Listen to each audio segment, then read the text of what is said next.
I have the greatest job in the world. I get to travel around the world and learn from people. And I work with really smart people. And we study people all around the world. And we go into their homes, and we learn about them and what they're doing. And I've been obsessed with understanding millennials because I'm one of them. And I think a lot of people call millennials narcissistic, so it sort of fits. Um, but the reason that we study them is because I work at an innovation design consultancy called Continuum, and we're trying to figure out what the future will be like. And not the far out, not like 50 years sci-fi, but what will the next 10 years be like? What will the next 20 years be like? And we can start to figure that out by thinking about people first and what the people of the future will be like. So millennials were really a hot topic a few years ago when people were thinking about them in terms of Gen Y. People like myself who were born in the early 80s. Now, as millennials were hot because they're such a big group. It's the largest generation to date, the most diverse. They were different. They grew up with the internet. And as we start to study them, both Gen Y and Gen Z see some similarities. Gen Z, for those of you who don't know, I think of as the kids born post-2000, the kids who were born as digital natives. They've always had touch screens in their lives. They've had the internet not only just in existence, but in their pockets. And both sets of groups have these interesting behaviors. They expect technology to be very natural, very seamless, and intuitive in their lives. They like 3D movies, not because it's like in 3D, but because it's that much more real. They expect relationships to be very collaborative. They've worked in teams their entire life. School is set up and working in groups. And they expect businesses to revolve around them. This is the generation that can order a pizza from bed and watch that pizza be made and delivered to their home, all from the convenience of an app. So it's a weird group. But I'm really excited that I'm one of them. And like I said, I've been studying them in the context of all sorts of things, whether it's health and fitness, interviewing Ariel as she does yoga, or Nick as he has a great story of changing his body from scrawny to brawny. And talking to kids in the context of school, creating, using video and video diaries with different people, students to study them in education, or thinking about how technology is fitting into their lives and how are they kind of doing that. And Gen Y is really interesting to me, and like I said, I may be selfishly interested in it, but now there's Gen Z, and they're the future. And my group at Continuum, we're called Next, we look at trends, and one of the things we started doing now is studying kids around the world, in Seoul, Milan, North America, China, to figure out what Gen Z has in common. And we're just starting this, so I don't have all the answers yet, but it's been really interesting getting these stories back and starting to compare them to what we know about Gen Y. Gen Z, these are the kids who are swiping at magazine covers, right? They think it's an app, an iPad.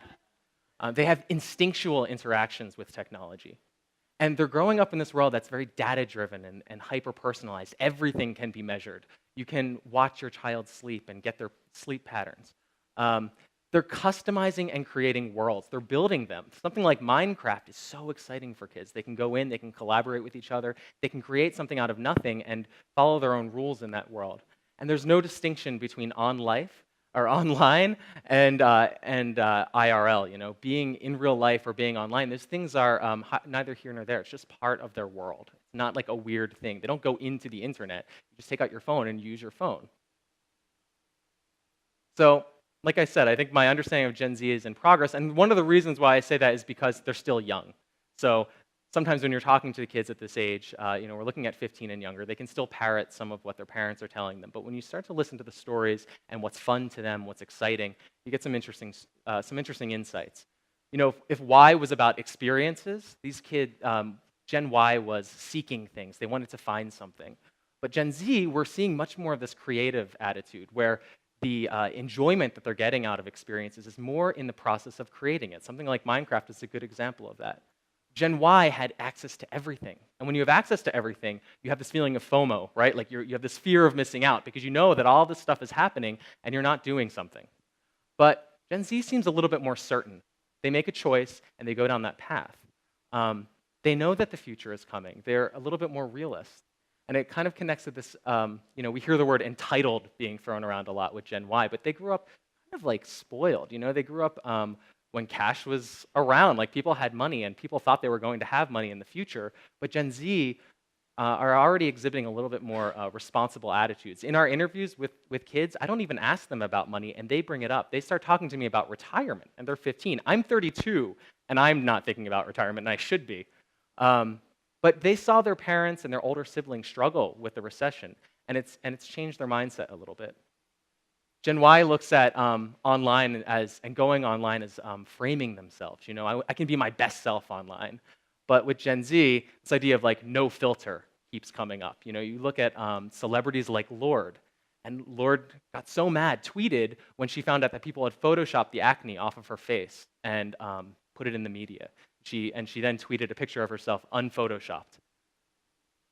And this idea of Gen Y was brought up to be special and unique. And Gen Z takes it a step further, where it's not just that I'm special, but how does my specialness help me work with someone else? How do we collaborate together and kind of be more than the sum of our parts? So this has been really interesting. And what we're trying to do is figure out how do we, knowing this and knowing some other things about these generations, how do we apply that to design? And how do we create new services and products that can help to improve their lives and help to connect businesses today with the future? So when I got in my Wayback Machine and I traveled back in time and thought about what was my life going to be like, what was my life like when I was 15? It was 1996. I did what any millennial would do when I was thinking of this. First I Googled 1996, and then I called my mom. She sent me my picture, my freshman year high school picture. And I grew up in a small town in New Jersey, and I think I owe most of my physical well-being to my parents. I had great parents. They fed me real food. They made sure that I got there and got outside and exercised. My dad had like a list of chores for us to do if he caught us watching television. My mom bribed, guilted me, anything she could do to get me to go out and play baseball. That was like the thing in our town was you played baseball. I hated baseball, as you can see in this photo of me arguing with my mom. She's like, just do it. And when I would argue with my parents, whether it was about baseball or doing chores, they would throw this at me, sort of like, deal with it. Like, that's what I was told. And they were tough on us. And they really taught my brothers and I grit, and I really appreciate that. Although at the moment, I hated it. And I never liked team sports, and I still don't understand why you want a manicured lawn. But if I had to go back to my 15-year-old self and give myself three pieces of advice, I tell myself three things. Date guys, learn some math, and only one slice. The first one, date guys. It's not just about sexuality. It's about being yourself. It's about understanding who you are, coming to terms with that, and taking some time to figure out those things, because kids do grow up so much faster today, and there's a responsibility on them almost. If you're going to not only enter the real world, but now you're in this digital world, there's so much out there, so much access to things. The sooner you can kind of become comfortable with who you are, the better. And I thought to myself, if I were to go back in time or to be visited by my future self, and I did not tell myself at this age that I was gay, because I did not really come to terms with that or recognize that at the time, I would be so mad at myself. Could you imagine visiting yourself and not just like telling you? It would lift so much stress. It would just make so many things a little bit easier. My first date, embarrassingly, with a girl, because I went on a date with a girl because I thought that's what you do. And we saw, ironically, this movie In and Out, which is about this guy who realizes he's gay on his wedding day. And I'm like in the seat thinking like, oh, this is, I did not recognize it, but I knew that normal did not feel right to me. And so that is really stressful on a kid, and I think that stress is a really big deal, because today, over a quarter of teens say that they feel extremely stressed. Stress is a big deal. And stress can lead to health issues. And not only is, they could be exaggerating, of course, if they're taking a survey, but the thing is they're growing up in a different context. And things like stress and things like social pressures can lead to bullying. And bullying's always been around, but today that bullying is 24/7.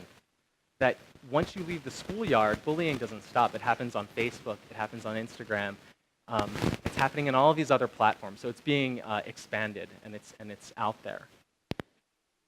I was fortunate, I think I grew up in a pretty good town. I think that if I had came to grasp with it earlier, I don't think I would have had such a hard time. I mean, my dad still struggles with it, but still, I think it's just a generational thing. And I think that there's an onus on parents today to set a really good example for your kids so that they don't turn into bullies. But if I was talking to myself, I think it's about being honest and being tough. And sometimes being tough is being honest with yourself. So date guys is my first piece of advice. The second one is learn some math. And I tie this to being independent. I was terrible at math class. In fact, I was so not independent with math that I would meet a friend of mine every day at lunch and copy her math homework. And then I would go in and squeak by and probably learn just enough to get a good grade on the test and get through. I spent more time drawing my math teacher in class than I did actually paying attention. And I used to draw horrible pictures of her on my desk every day. It was like my original blog, instead of actually paying attention to what math is. But a lot of important things as I'm getting older, I'm realizing have to do with math. Things like student loans. And any millennial will know the sort of pressures of those loans. And also things like medical stuff or even time. These things relate to numbers, and I'm someone who doesn't even look at numbers. When I see them, my eyes glaze over, I stop paying attention. And you can't rely on anyone else to help you because only 16% of parents expect to provide an inheritance. So don't think that mom and dad are going to be there to help you. They've been dealing with the recession too, and a lot of them are focused on their retirement. Something like retirement is this far-off abstract thing. And we're living in this world right now where it feels like, especially in America, that math is dead. So how do we help kids conceptualize these very abstract things? I just came off of a project. I've been studying, working to design a new financial service in Australia. And we're studying people there, and we're hearing heart-wrenching stories when we go into people's homes. They tell us about some of the choices they made. They tell us about their dreams. They tell us about their goals. But then they also tell us about their failures. And a lot of that comes back to this inability to understand numbers and how numbers can work for you and how they can work against you. Sometimes people get taken advantage of because of it. And 1 in 3 Americans say that within the last year they've had a hard time actually doing math. And at the same time, 90% of them think that poor math skills will screw up the future economy. So it's a big deal. I'm terrible at math. I wish I could learn it. So if I had to go back to my 15-year-old self, I would beg him to please learn math. And don't worry about your Latin class as much. It's fine. You can build another Coliseum at some other time. I know it's will affect my words with friends score, but I really do wish I was better with numbers. And my final one, and this may be the hardest piece of advice, is one slice. Just one slice. And I'm talking about pizza here, but that probably goes for most things that come in slices. Learn self-control. I grew up in a small Italian-American town. Pizza was everywhere. My family is Italian-American. It's great. Pizza is cool. This is what I was told when I was growing up, that this is such a great, fun food. And because it tastes awesome. It tastes awesome, it's cool, and it's available. These are all the pizza places in my neighborhood. There's a lot of them. You can see in the map. This is not that big of an area. 2 pizza places are across the street from the high school I went to. But it's not good for you at all. Not only do we have an obesity rate, and we're talking about things with pizza like carbs, but there's also huge amounts of sodium in pizza. And it's one of the top 10 foods that are contributing to the fact that more than 90% of kids are eating too much sodium. Sodium leads to things like heart disease, we know, but kids don't think about that stuff. I, at 15, didn't think about that. And also, it's super social. So when people eat pizza, they tend to do it with their friends. I did. That's what I did when I was 15. You would go out with your friends and get some pizza. It's an activity. But food doesn't always have to be about flavor, and being social doesn't always have to be centered around food. And I think that's something that, as a 15-year-old, I knew more of, that I actually would practice moderation, not center activities around food. Now, the hard truth is that even though pizza is sodium and it's causing, it can cause heart disease, to a 15-year-old, they don't care because that's so far off. And Gen Y does not think that far off into the future. So you have to connect what's going on inside their body with what they see on the outside. And this is probably controversial because you don't want to just go right to fat and right to acne, and it seems superficial. But we live in this is a multimedia generation. Kids are used to seeing images of things. That's what sticks in their minds. And at this age, when you're trying to fit in, when you're trying to look a certain way, this is the sort of thing that's going to change behavior versus telling them about the medical benefits of not getting heart disease and clogged arteries. That's invisible to them. And there's this trend of just visible health. How do you make the visible a little bit more visible to change their behavior? I tell myself I'm going to get pizza face at 15, and I know that sounds rude, but I'm telling myself it will have more of an impact on me.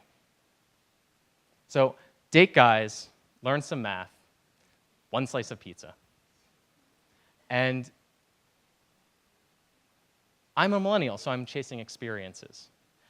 And I never want those experiences to be mediated or contingent upon my health. I want to have the best experience possible. So these are the things that I could do at 15 to help me get them today and in the future.